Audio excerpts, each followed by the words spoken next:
రాహుల్ గాంధీ చేసినటువంటి సంచలనమే ఇప్పుడు పెద్ద చర్చనీయాంశమైంది. ఎందుకంటే ఒక జాతీయ పార్టీ నాయకుడు ప్రధానమంత్రి అభ్యర్థి ఒక చోట పోటీ చేసి రెండో చోట ఖాళీ అట్లాగే ఉంచి అక్కడ పోటీ పూర్తయిపోయాక వచ్చి ఉత్తరప్రదేశ్లో పోటీ చేస్తున్నాం. కేరళలోని వాయనాడ్ నుంచి పోటీ చేసి అక్కడ ఎన్నికలు పూర్తయిపోయాక అప్పుడు వచ్చి ఉత్తరప్రదేశ్లో రాయ్బరేలీలో పోటీ చేయడం అంటే అక్కడ గెలుస్తానన్న నమ్మకం ఉంటే ఇక్కడ ఎందుకు పోటీ చేస్తారు?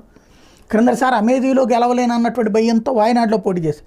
ఇప్పుడు వాయనాడ్లో గెలవలేనన్నటువంటి భయంతో రాయ్బరేలీలో పోటీ చేస్తున్నారు. ఇది ఆటోమేటిక్గా కాంగ్రెస్ శ్రేణులకి నైరాశ్యం కాదా, భయం కాదా? ఒకేసారి రెండు చోట్ల చెప్పుంటే తప్పులేదు, చెప్పకుండా ఆ తర్వాత ఇట్లా చేయడం అంటే ఏంటి? కాంగ్రెస్ పార్టీ అధికారంలోకి వస్తున్న పాపం రేవంత్ రెడ్డి గారు రోజు చెవులు ఇల్లు పెట్టుకుని పోడుతున్నారు. అలా కర్ణాటకకు సంబంధించినటువంటి నాయకులు అలాగే చెప్పుకుంటున్నారు. తీరా చూస్తే స్వయంగా రాహుల్ గాంధీకే గెలవడానికి భయం వేసి పోటీ చేస్తున్నటువంటి పరిస్థితి.